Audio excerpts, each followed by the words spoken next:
Welcome to Schools Not Out, your daily classroom for CSEC and CAPE students.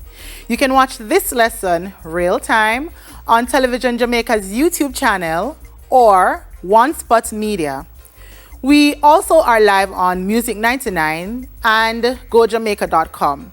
If you have questions on today's subject, you can send them in to Television Jamaica's Facebook page or Instagram at television_Jamaica. Today's lesson is on principles of business, where we will be focusing on logistics and supply chain. I am Kian Johnson Gordon. Now, for our session today, I'll start off by just finding out from you, what is your favorite cereal? You might have your cereal might be Trix, or it might be Frosted Flakes, or it might just be the plain Honey Nut Cheerio, or it doesn't matter. But whatever your favorite cereal is, how do you think it got to you in the first place? Where did it come from? Well, you might say that, well, it came from the supermarket. We're going to do a little bit of tracing to look at the distribution chain, first and foremost, of how this cereal landed in your cupboard in the first place. All right, and then we will go straight into the topic. So let's look at the trip your cereal took to get to you. So first and foremost, we're going to identify where you are in the supply chain. So we can call you or the customer or the consumer, preferably the consumer. So this is where you are in the supply chain. We are the end users of the product. So here you have your cereal, but we're going to do a little bit of backtracking to find out where did it really come from before it got to you. So I can imagine you'll say your local supermarket or from a wholesale. So let's call that location your retailer. All right. Let's reposition that a little. So we have the retailer. All right. Then sometimes we have a wholesaler. And then where does the wholesaler and the retailer really get your cereal from? So you pick up your cereal from, let's say, a retailer. Then the retailer might have picked them up from the wholesaler. And the wholesaler may have received it from the manufacturer.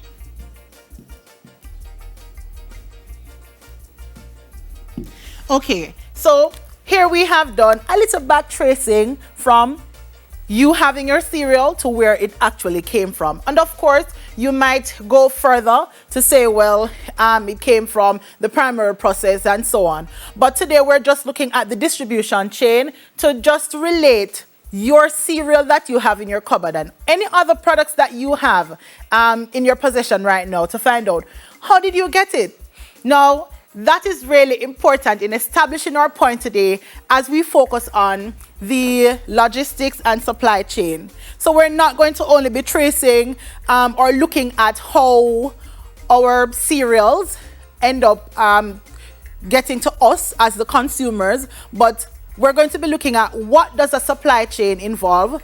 And let us take a closer look at some of our objectives.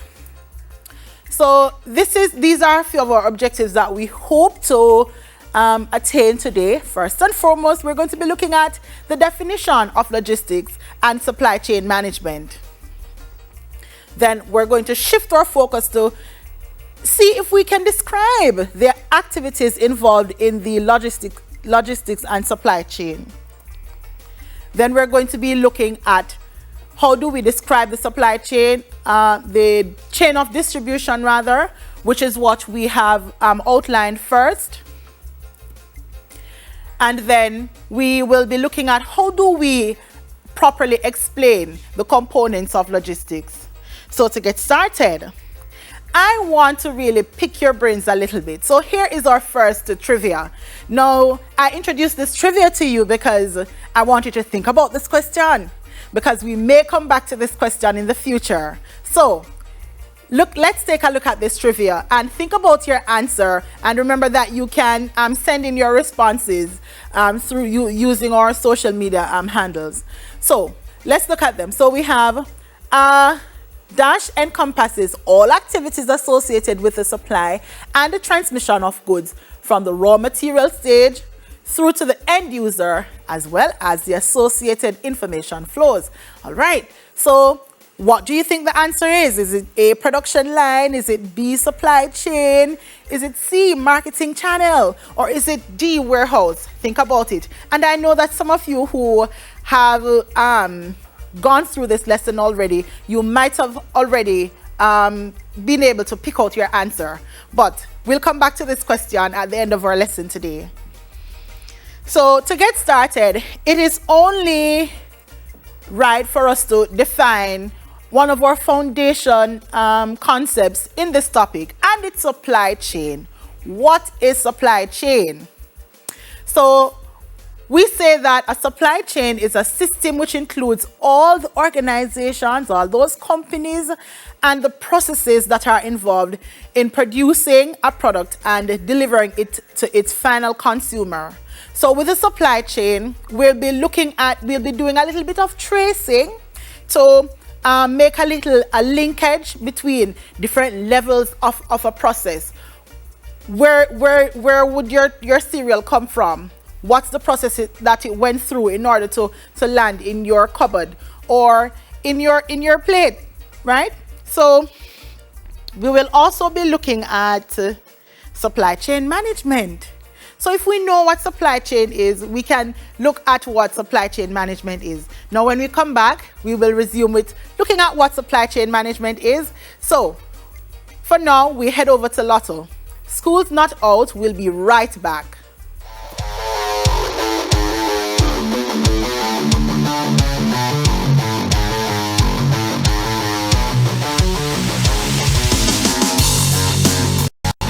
Hi there, I'm Simon Preston from TVJ. Thank you very much for watching our YouTube channel. To see our latest videos and also to see live events, click here. To see our full videos on onespotmedia.com, click here. Thank you very much for watching. Hi! We haven't left you out. It's Get Moving Kids. Home workout series with Jamaica Moves. Tuesdays, Thursdays, and Fridays at 2 p.m. on TVJ. Get Moving! Home workout series with Jamaica Moves. Jamaica move, mobilize, flexercise. Jamaica move, Jamaica move, Jamaica move, mobilize, flexercise. Come on, take a selfie. Breathe. Mondays, Wednesdays, and Fridays at 8:35 a.m. on. Reduce your risk of viral illnesses like the flu and coronavirus. Wash your hands frequently with soap and water. Cover your nose and mouth when coughing with a tissue and dispose of it. Avoid close contact with anyone with a cold or flu-like symptoms. If you become ill, please visit your doctor or the nearest health center and share your travel history. The flu and coronavirus can kill. Let's protect each other. A message from the Ministry of Health and Wellness. Hi there, I'm Simon Preston from TVJ. Thank you very much for watching our YouTube channel. To see our latest videos and also to see live events, click here. To see our full videos on onespotmedia.com, click here. Thank you very much for watching. COVID-19 tip. Protect yourself and others from getting sick by washing your hands after coughing or sneezing, when caring for the sick, before, during, and after you prepare food, before eating, after toilet use, when hands are visibly dirty, and after handling animals or animal waste. Hi there, I'm Simon Preston from TVJ. Thank you very much for watching our YouTube channel. To see our latest videos and also to see live events, click here. To see our full videos on onespotmedia.com, click here. Thank you very much for watching. Hi! We haven't left you out. It's Get Moving Kids. home workout series with Jamaica Moves. Tuesdays, Thursdays, and Fridays at 2 p.m. on TVJ. Hi there, I'm Simon Preston from TVJ. Thank you very much for watching our YouTube channel. To see our latest videos and also to see live events, click here. To see our full videos on onespotmedia.com, click here. Thank you very much for watching. Reduce your risk of viral illnesses like the flu and coronavirus. Wash your hands frequently with soap and water. Cover your nose and mouth when coughing with a tissue and dispose of it. Avoid close contact with anyone with a cold or flu-like symptoms. If you become ill, please visit your doctor or the nearest health center and share your travel history. The flu and coronavirus can kill. Let's protect each other. A message from the Ministry of Health and Wellness. Get moving! Home workout series with Jamaica Moves. Jamaica, move, mobilize, exercise. Jamaica, move, Jamaica, move, Jamaica, move, mobilize, exercise. Come on, take a selfie, breathe. Mondays, Wednesdays, and Fridays at 8:35 a.m. on. Hi there, I'm Simon Preston from TVJ. Thank you very much for watching our YouTube channel. To see our latest videos and also to see live events, click here. To see our full videos on onespotmedia.com, click here. Thank you very much for watching. COVID-19 tip. Protect yourself and others from getting sick by washing your hands after coughing or sneezing, when caring for the sick, before, during, and after you prepare food, before eating, after toilet use, when hands are visibly dirty, and after handling animals or animal waste. Hi! We haven't left you out. It's Get Moving, kids. Wall Street above, we're moving. Home workout series with Jamaica Moves. Tuesdays, Thursdays, and Fridays at 2. Hi there, I'm Simon Preston from TVJ. Thank you very much for watching our YouTube channel. To see our latest videos and also to see live events, click here. To see our full videos on onespotmedia.com, click here. Thank you very much for watching. Reduce your risk of viral illnesses like the flu and coronavirus. Wash your hands frequently with soap and water. Cover your nose and mouth when coughing with a tissue and dispose of it.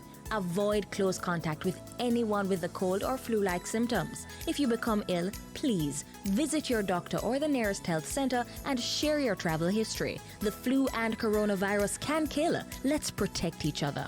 A message from the Ministry of Health and Wellness.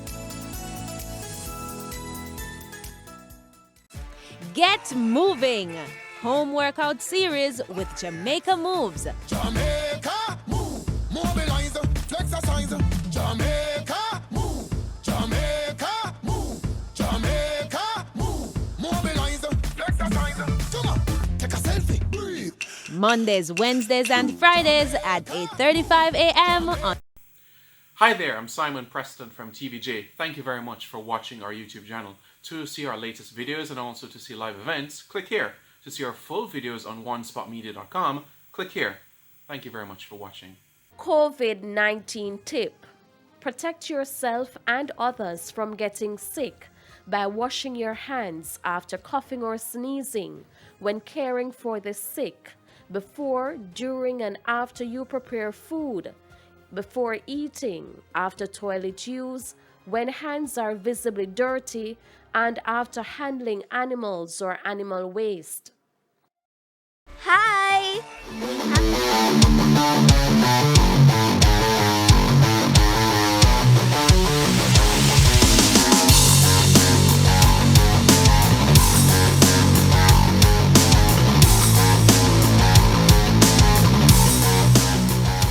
Welcome back to School's Not Out, your daily classroom for CSEC and CAPE subjects. Today, we have been discussing CSEC principles of business, logistics, and supply chain. Now, before the break, we took a look at the distribution chain, and the reason for doing this is because I just wanted to really help you to establish some sort of a relationship or link to the lesson. So before the break, we discussed the definition of supply chain. Now we're going to resume with the definition of supply chain management. So the supply chain management is really organizing or managing or maintaining the flow of goods and services, and it includes all the processes from the raw material stage of the goods that we receive right into the final product. Now, supply chain management, we're going to be looking at the different elements of supply chain management. And first and foremost, we're going to start off with the basics, starting from primary production, focusing on where do our products come from initially.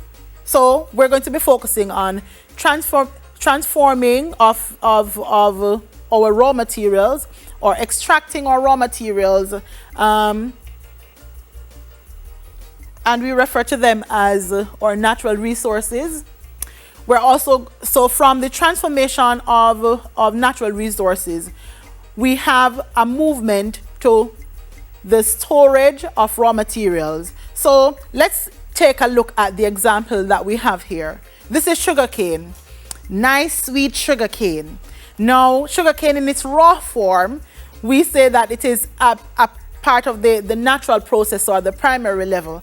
Then in the supply chain management, we also have the next step. We have the movement and storage of this raw material. So you'll find out that there is a slash and burn method that may be used by the sugar company, the sugar estate. So they cut down they cut the sugar cane and stack them into these trucks. So these trucks participate in the movement and then moving these sugar cane. I'm sure some of you might, if you live close by or if you commute close by a cane field, you would see these trucks participating in the movement, and then the company would then do some storage of these raw materials. All right, where do we go next in the supply chain? Let's see. Then we have the conversion of the raw materials and its components into finished goods. Now, do you think it stops there? Not quite. So after the processing of raw material takes place, and we convert this into finished goods, and what you'll realize is that sometimes our finished goods may even be, an intermediary good for another process in another company. But we have our finished goods, the raw materials converted into our finished goods. Where do we go next? Let's see. Then we have a storage of either a work in progress or finished goods. And sometimes, and the reason we have the concept of work in progress, sometimes in the production process, we have, we stop at a point and a percentage of the work is completed, a percentage of the processing is completed. So we say that we may store that percentage that has already been completed. So we say we partake in storing the work in progress, or if the goods are finished producing, we store them as well. So that's another thing that we consider in supply chain management. Where do we go next? Let's see. So a part of supply chain management is then delivering the finished goods from the point of origin to the point of destination. So in this delivering of the finished goods, we could say that the distribution chain that we described earlier would really come in when we say we deliver the finished goods from the point of origin to the point of destination. Okay, so by then you would see the bags of sugar be coming off the shelves out of the supermarket or the wholesale and making its way to your home, where you use it to make some nice cold sugar and water or lemonade, right? Okay, so let us take a little closer look at the next key concept, logistics. So when we talk about logistics, what are we really referring to? We say that logistics is the process of organizing the movement, of goods, these same goods that we've been referring to in this case. It could be the cereal that I referred to earlier, or it could also be the sugar the sugar that we looked at. So it's the organizing, key term, organizing the movement of these goods from one part of the supply chain to another. And it may also involve the movement of or transferring of information as well. So let's look closer at the additional description of the term logistics. So as we said earlier, it organizes the movement of these goods from one part of the supply chain to another. And all of this is to ensure that they are available for production when they are needed, so that the product reaches us, the customer or consumer, in the right place and at the right time. So logistics is really a wide area, but for today, there's one specific thing that we'll be focusing on as it pertains to logistics, and it's the components of logistics. What does logistics involve? So today, the first component that we'll be looking at is managing the forward and reverse flows of goods. And what we are often familiar with is the first part of this concept, the forward, managing the forward flow of goods. But in some cases, we may have a reverse flow, and we'll be looking at what conditions would really spark or motivate a reverse flow of goods. And by now, I think you should be thinking about, what are some conditions that might really warrant us reversing or returning these goods. Let's look at what other things we'll be looking at under the components of logistics. So we'll also be looking at how do we organize storage of goods, or what things do we consider when we're organizing the storage of goods. And the third of the components of logistics is insuring risks. Did you know that there are many risks that the entrepreneurs take along the process of manufacturing or distributing products? So one thing that we have to consider is ensuring risk in the production, storage, and distribution process, because there are many unforeseen circumstances that might happen, and we have to ensure that we are prepared for them.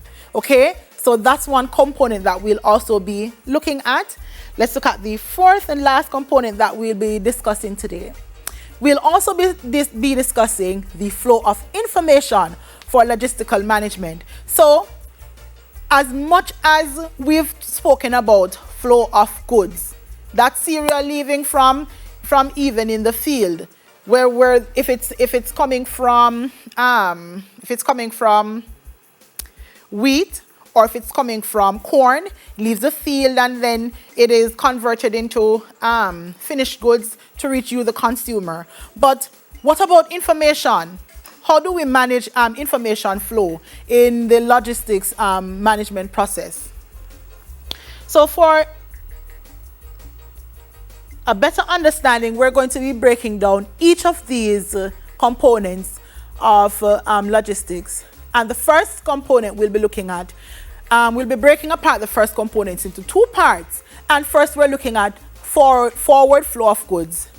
Now, as I said earlier, we are more familiar with the forward flow of goods because this is where all the hungry bellies are filled at the end of the process, or this is where our needs are satisfied, right? So let's look closer at the concept forward flow of goods. So in managing the forward and reverse flow of goods, we have the organization of the forward flow of goods from the producer to the end user or consumer, and it includes such as from the warehouse to the shops. So the forward flow of goods look at the movement from the production process all the way down to the delivery and you picking it up in the supermarket. All right, and of course we have more detailed explanation of each part of the flow. So let's look at a basic example of what it involves. This time we're looking at another food item. If you look right here, you see the farmer in the field extracting his lettuce and cabbage. All right, then where does it go from there? Forward. It goes from the field to the production process where there's a branding and labeling and marketing taking place at this level. All right, so we have the packaging of the lettuce and the cabbage to be sent off in a forward motion. So you see now what happens next? It moves from the packaging into our delivery trucks, and then all the way to our cupboards and being able to be used up by the consumer. So we have the forward flow of goods from the primary production process to the secondary production process, all the way to us as consumers. So if you are familiar with the forward flow of goods, I wonder if you know what the reverse flow of goods involve. Now, if you say that the movement of goods from the consumer to the origin, to the distributor, right, you are correct. Now, I wonder what would really cause us to be sending back goods, right? Especially our favorite goods, whether it be food or clothes or gadgets. What conditions would warrant us having a reverse flow? So if you say that maybe the goods are faulty, and you know, sometimes when you actually order some goods and they come like a month after you need them, you no longer need it, so you may have to return it, especially if it is that the goods were not delivered in the time promised. The goods may be faulty, they might have been spoiled, or they might be damaged. So that's the condition under which we sometimes have a reverse flow of goods. And sometimes it's the wrong goods that have been delivered to us, so we have to return it. All right, so let's look at the details of what does the reverse flow of goods involve. So we say that it is the flow of goods from the end user, such as the consumer, returning a good to the producer. And we have an example here. Let's look at it. So the example is the return of goods because they were delivered in error, not what we ordered, so we have to return it. It might be faulty, giving problem, and we just bought it, and the warranty isn't up as yet, and we haven't really damaged it ourselves, but it came faulty. And I know that some of you can relate to that. And in need of repair, or you no longer want it. Maybe it came after the time that you actually requested it, and after the promised delivery date, and you no longer need it. So let's look now. So in this scenario, we're looking at a different item that have been delivered to the end user. So we can see this lady is completely fed up because the laptop that she just bought isn't working well. So she had to return it to the manufacturers. And we may have a forward flow again where we have the manufacturers maybe sending a brand new computer back to her in exchange for the one that she had sent in. All right, now we'll also be looking at another important component of logistics. And this important component is storage of goods.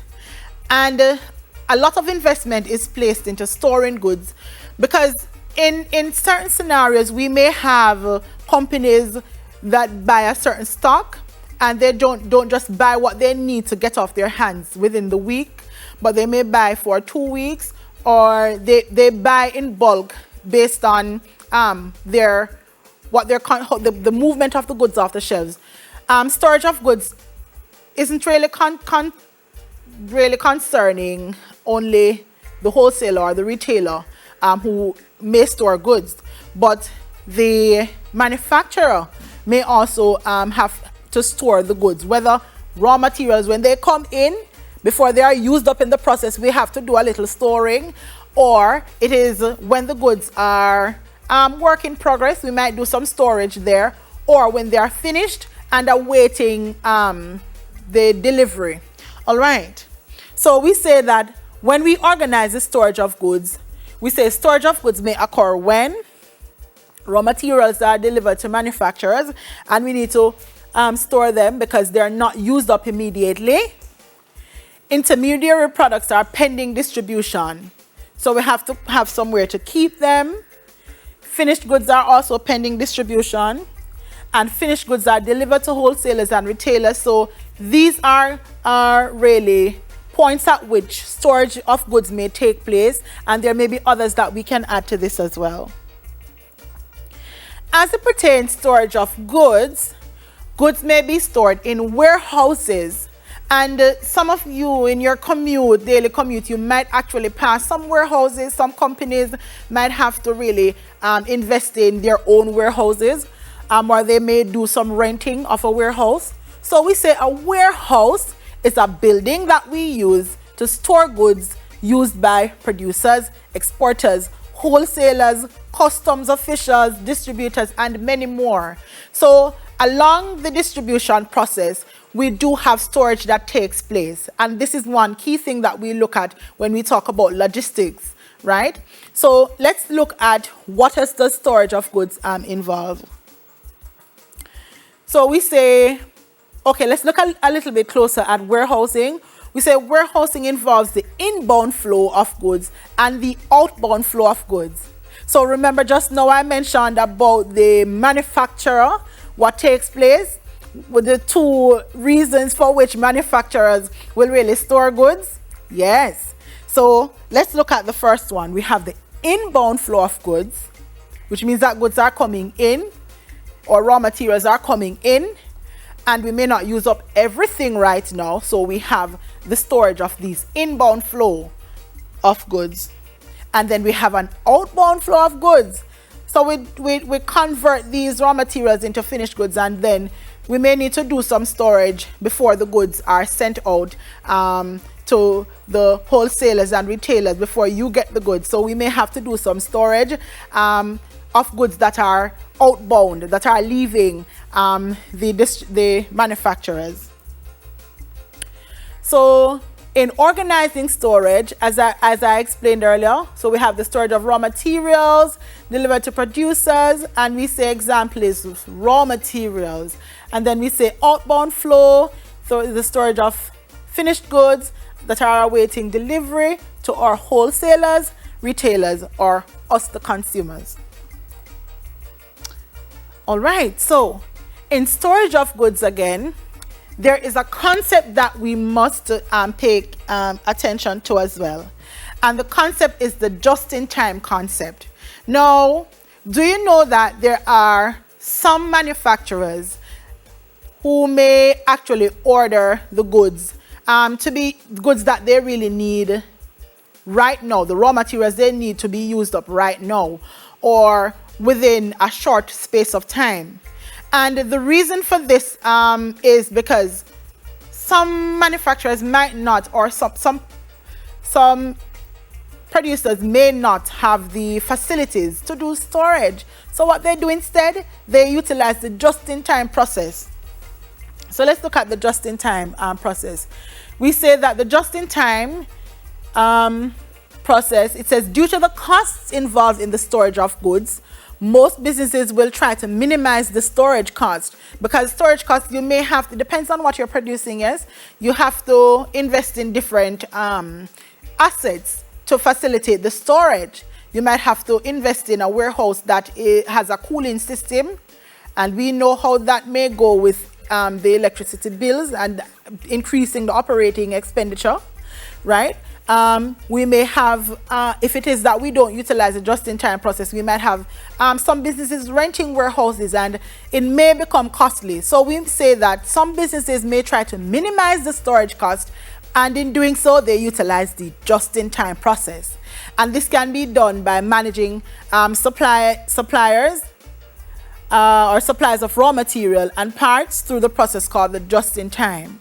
So in the just-in-time process, it allows raw materials to arrive just before they are needed in the production process, hence minimizing our storage costs. Because, you know, in businesses, you have to find ways in which you can save costs so that you can maximize your profit. And this is one process that is used in logistics where it concerns the storage of goods. Okay, so let's look at the third area of the logistics components. We have insuring risk in the production and storage and distribution. Now, think about being an entrepreneur and you are involved in, whether you are involved in the production, right, of converting the raw materials, or you might be involved in extracting the raw materials from the fields, or if you do fishing or so on.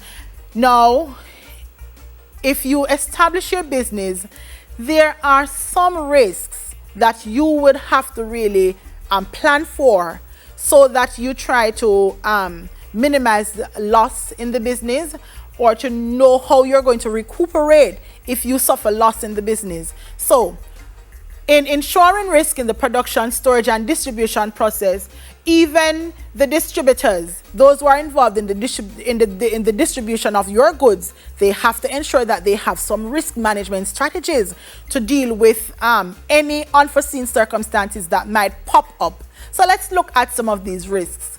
What are some risks that you think that these entrepreneurs might face when they are involved in production, storage, and distribution? Right? You might say theft.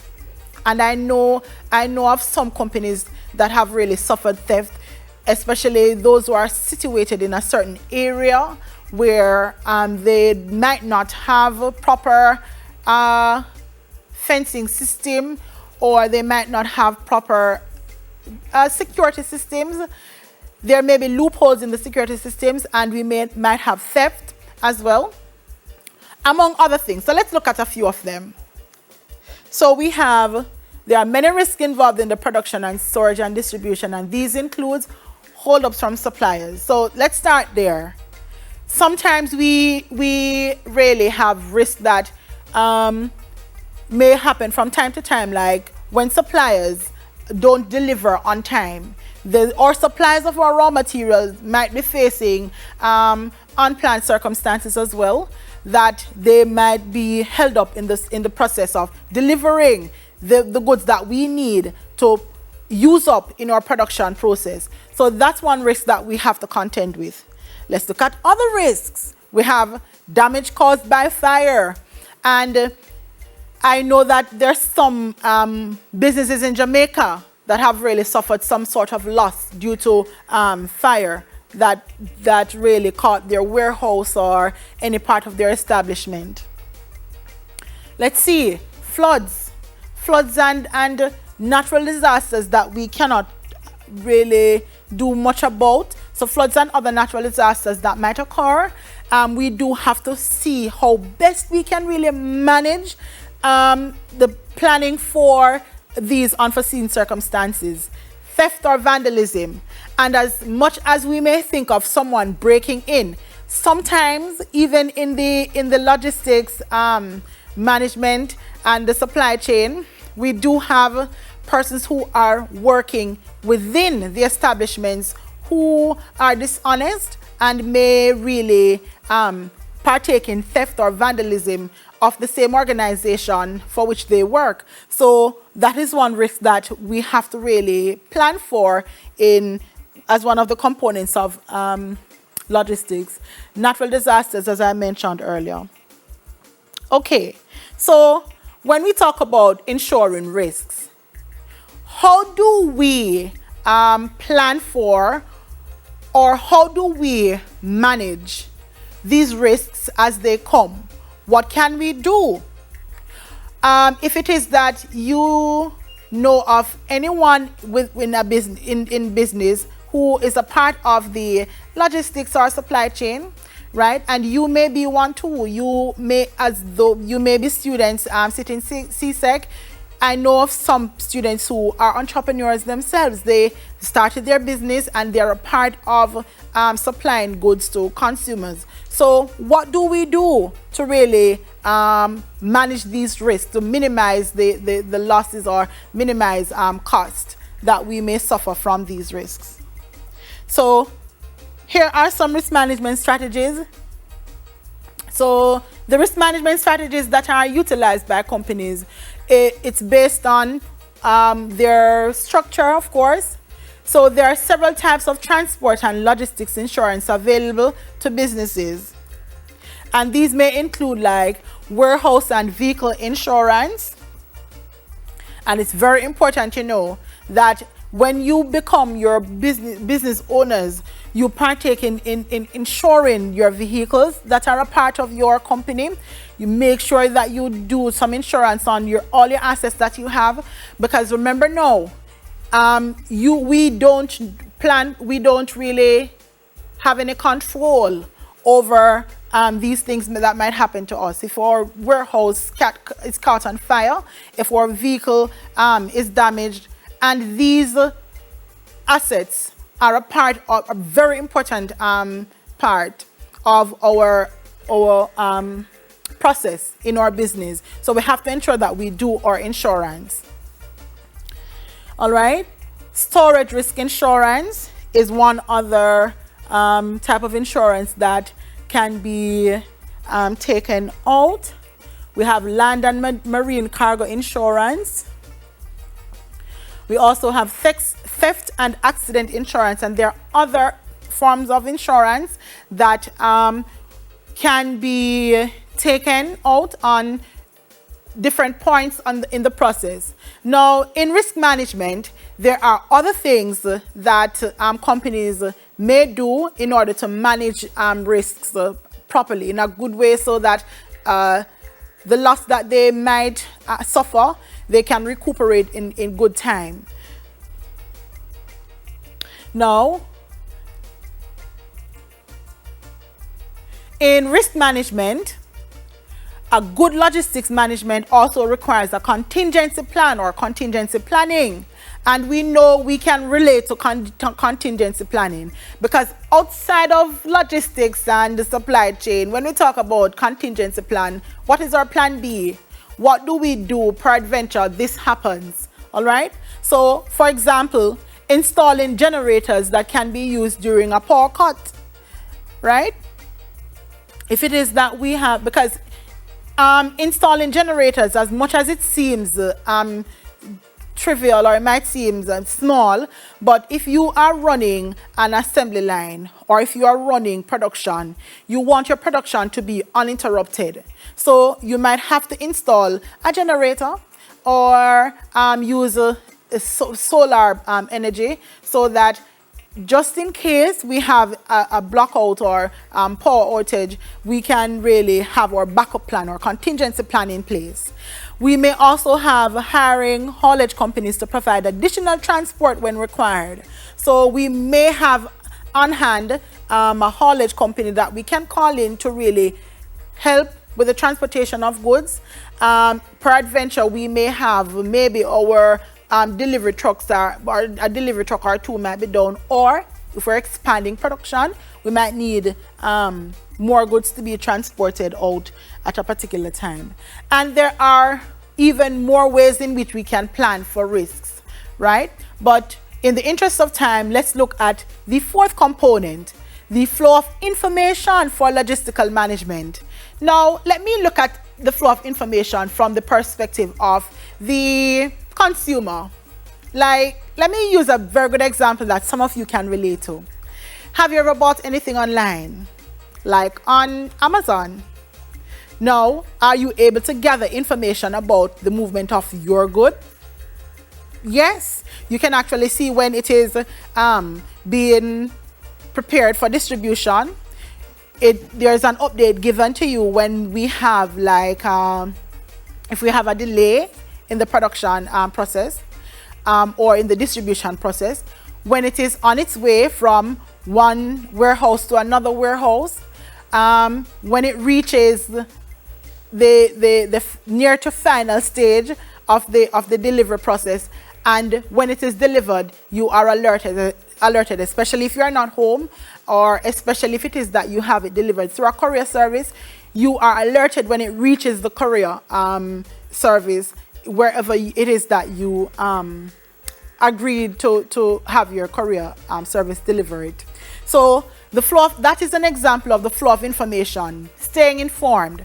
Now, the flow of information from the perspective of the manufacturer is also something that we examine. Not only the manufacturer, but the courier services, the delivery service, we have to have the management of the flow of information for various reasons. Let's look at them. So producers and consumers are able to track the delivery process. We also have producers with the flow of information. What do they use it to do?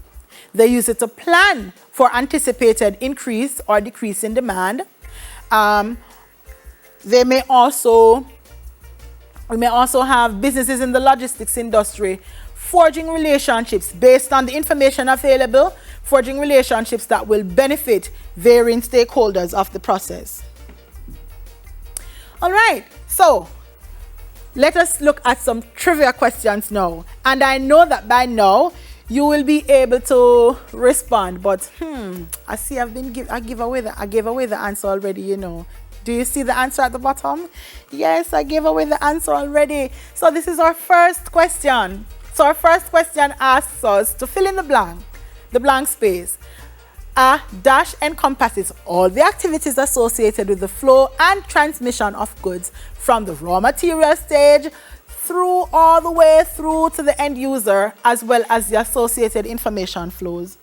And the closest answer is the supply chain. And I know that some of you were peeking at the answer down the bottom there, but it's quite fine. Let's see. So we have the answer again given away.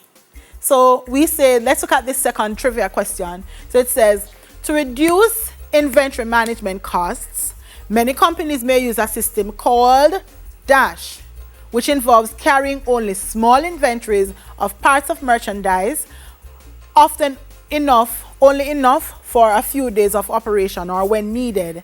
And remember when I mentioned that? Yes, the just-in-time logistics. So we say that companies do that to minimize costs.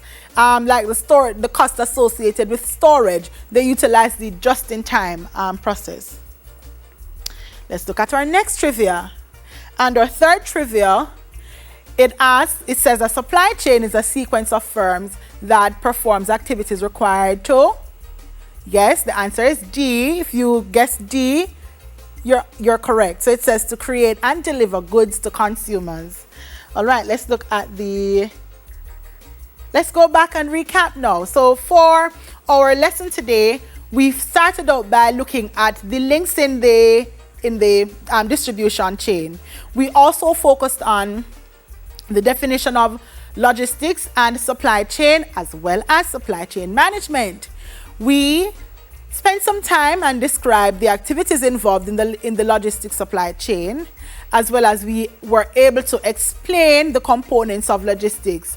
Now, thank you for tuning in today, and that's all for CSEC Principles of Business, Logistics and Supply Chain. We hope that you grasped most of the points we discussed today, and you can catch a repeat of today's lesson on JNN today at 4 p.m. and in the Schools Not Out highlights on Saturday between 1 and 4 p.m. right here on TVJ. It also will be on video on demand on One Spot Media. Until next time, I am Ken Johnson Gordon, and CSEC Theatre Arts is up next.